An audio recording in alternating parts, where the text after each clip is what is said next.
Hello and welcome to another Doctor's Assistant 1 video, and today I am doing another review, another Doctor Who review of Doctor Who Fall to Doomsday. Now, before I fully get into this review, I just wanted to say this little thing about, or just mention this little thing that I was thinking about this yesterday, that when you think about it on this YouTube channel, and that primarily, thus far anyway, I've primarily sort of covered in terms of the eras of Doctor Who, primarily the 70s of Who, so, you know, the John Pertwee and Tom Baker era, quite a lot of the sort of Matt Smith and Capaldi era, so quite a bit of sort of Stephen Moffat's era, and then, yeah, I've not really covered that much of the 60s of Who. Then again, that's primarily because I don't have a lot of 60s Who.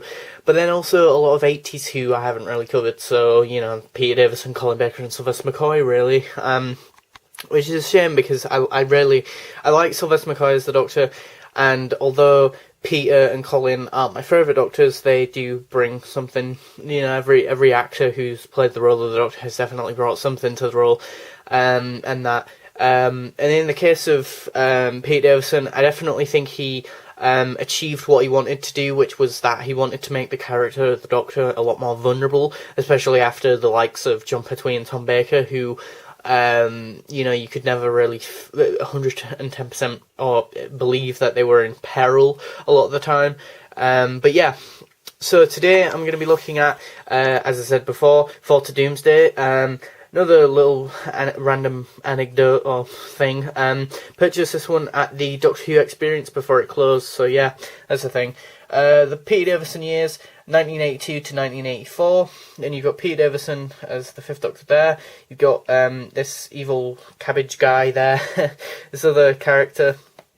One of the surveillance camera things, Peter Davison there. Doctor Who, Fall to Doomsday, BBC DVD, PG as well.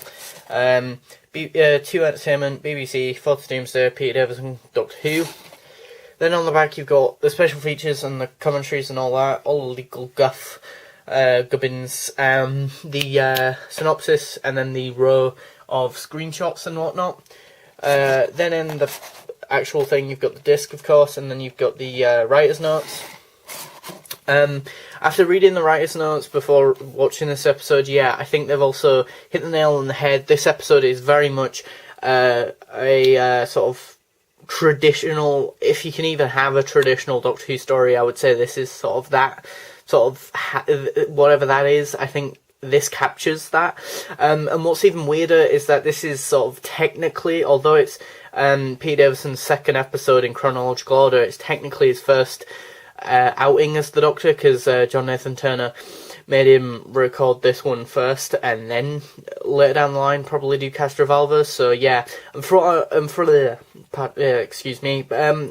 what I remember of reviewing Cast Revolver, I want to say I gave it a 6 out of 10. I'm not 100% sure, so, but yeah, I think the thing is with Pete Davison's Doctor as a overall Doctor, I feel like he's a bit too bland at times, but here he almost has this sort of fatherly like role and responsibility, because he often refers to both Nyssa, or a lot of characters, and himself, or the Doctor and the bad guy also refer to, or both refer to Nyssa, Tegan, and Adric as the children, or primarily Nyssa and Tegan, anyway.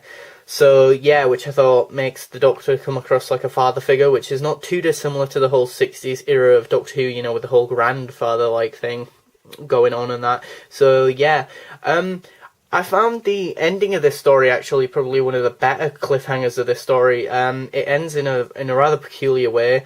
I'll try and not spoil that bit, but yeah, besides that, I think the rest of the cliffhangers are a bit dull, really. The first cliffhanger was predictable. Second one was also predictable, spoiler alert, but I mean, this guy's a robot, and that. And then the third one, yeah, I could see maybe if you watched this when it first broadcast back in the day, maybe that one was a decent cliffhanger, maybe. It's not even so much the cliffhangers that are so interesting with this, it's just the fact that tonally it's so different from the 70s Who, you know, it just feels so tonally different from Tom Baker's run, even sort of the likes of Season 18. You know, Season 18 is sort of that infamous for being pretty terrible, but also or Tom not liking it at least, and yeah, some of the stories being lackluster because of it. But Season 18 is also a turning point in Doctor Who in terms of behind the scenes, but you've still got sort of quite a lot of older elements, sort of almost holding it back, I want to say, unfortunately. Whereas by, obviously, Peter Davison, when he finally gets the roles and the reign, or the role, and that, you know, with the likes of Castrovalva and For to Doomsday, it feels like a fresher breath air.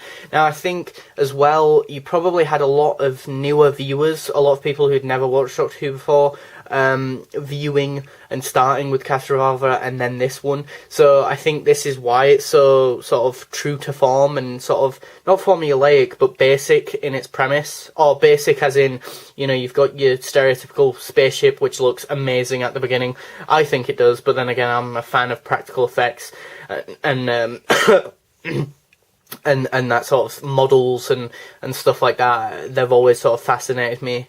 And I really like that shot really at the beginning.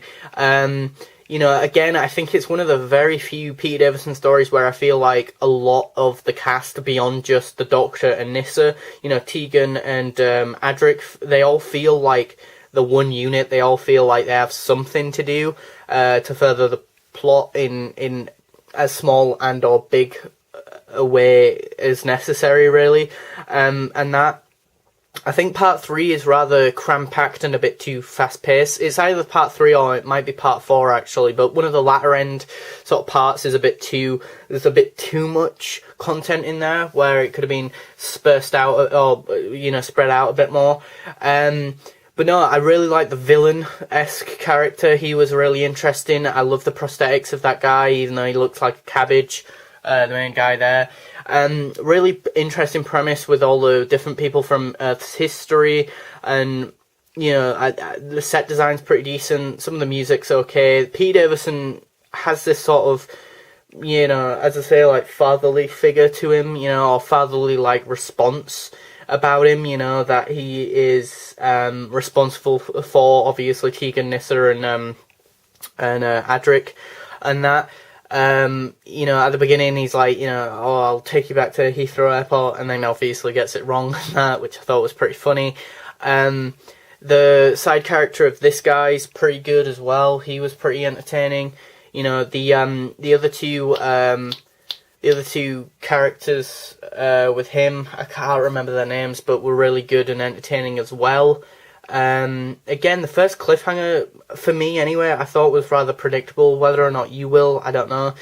But yeah, I really like this story. I mean, my major criticisms would probably be that you could argue it's a bit too basic a story or an idea.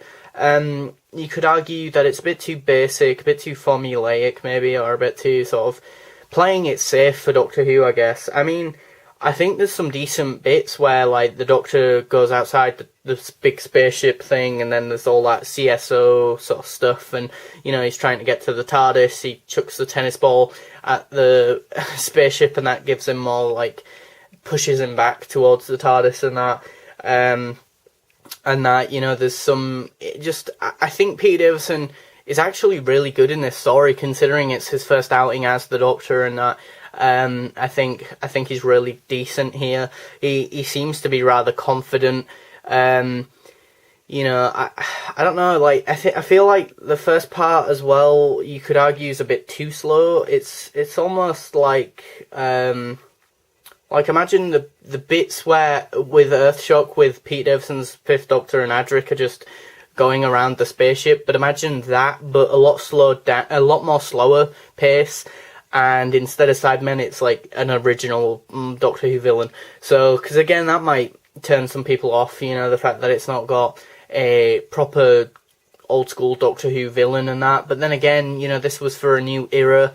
They were relaunching, well, not relaunching, but reinventing the show again, and that because you just got a new actor in the role, so you kind of don't want to have another, you know, the Daleks, the Cybermen, the Zygons, the Autons, whatever, you know, reoccurring again straight away.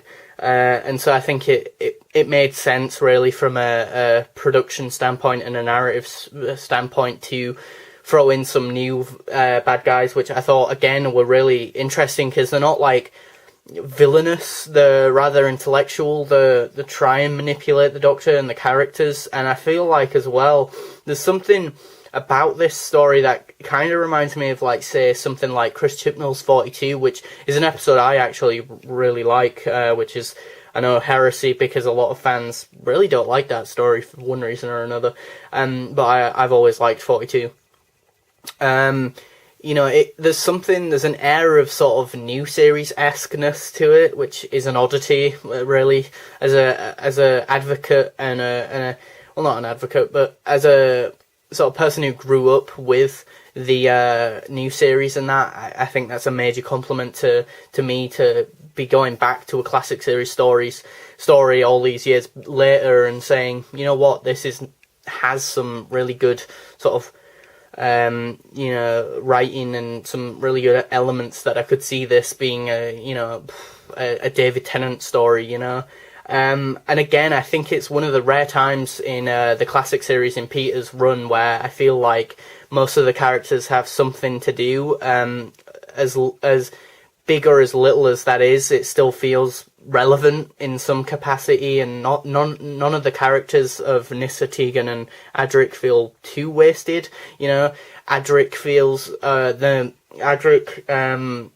you know, kind of thinks that the bad guy's actually good. The Doctor tries to persuade him. You know, everyone feels like they have their own motives, which again is a rarity in the classic series, and especially in Peter's run where there's so many different characters that I feel like a lot of the time writers end up underwriting one character and just focusing on either the one or two at most, and leaving out maybe Adric or Nyssa, or, you know, for the likes of just Tegan, or, you know, I mean, Tegan did get a bit too whiny for my liking at times, but Pete Davidson's was just like, no, shut up, you're staying here, and that, so, which I always thought was a bit funny.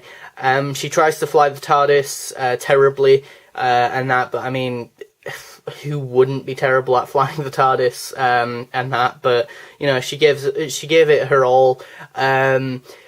I'd say intellectually, in terms of the characters, obviously the Doctor's the most smartest, but then below him it would probably be Nyssa, then probably Adric, and then Tegan, and that. I think Tegan, where she shines intellectually is probably the fact that she's got that sort of street smarts, where Adric has the math skills, and then Nyssa is the more just general scientist, but then the Doctor is probably an amalgamation of all three of those sort of intellectual characteristics are all part of his brain. So, but yeah, a really good, enjoyable, entertaining story, nice set pieces, costumes, you know, varied characters, you know, really just a romp of an episode, and I'd go so far to say I'd give this story a 9 out of 10. I mean, besides the fact that it's a bit too basic, you know, some parts that it's a bit too basic, the cliffhangers are a bit meh, a bit rubbish, and some of the, like part 3 or part 4 felt a bit too cram-packed, like it was a bit too rushed. Oh, and then a fourth criticism, and one of my major ones, would be the fact that, spoiler alert, but at the end of the story, the Doctor ends up killing the bad guy, and that, or at least it comes across like that, which I thought was rather un-Doctor-like, personally, but they don't make a big deal about it, which is another thing that's a bit odd to me anyway. But yeah, a 9 out of 10 for To Doomsday. Thanks for watching, comment, rate, and subscribe.